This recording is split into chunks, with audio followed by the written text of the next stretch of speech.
In today's video, I'm going to teach you how to use curves in GIMP. Curves are one of the most powerful tools for controlling brightness, contrast, and color in your images, all from a single panel. Think of the curve as a map that tells GIMP how to translate the original tones in your photo into new ones, from deep shadows to bright highlights. Start by opening your image in GIMP. Then go to the top menu and choose Colors, and select Curves. A dialog will open with a grid and a diagonal line running from the bottom left to the top right.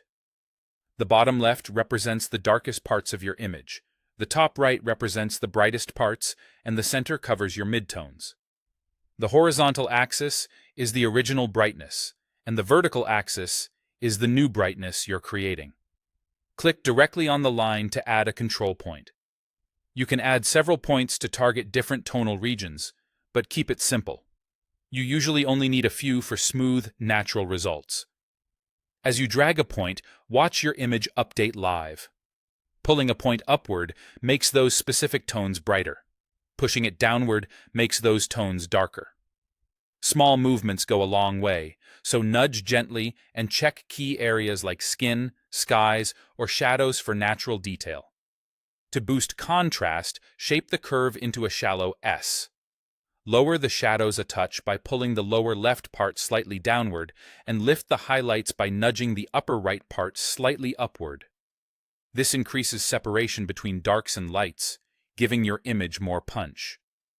Keep the S subtle to avoid crushing shadows or blowing out highlights.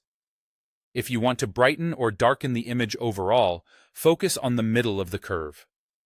Lift the center slightly to lighten the midtones without changing the extremes too much, or lower it to darken them. This is a quick way to adjust exposure while keeping the image balanced. You can also refine color balance using the channel dropdown. Switch from the default value curve to red, green, or blue. Dragging the curve up in a color channel adds more of that color to the selected tones, while dragging it down reduces it, effectively adding its opposite.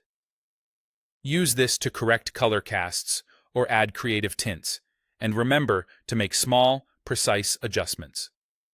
When you're satisfied with the look, click OK to apply the changes to your image. That's it. Curves give you precise control with just a few points and subtle moves.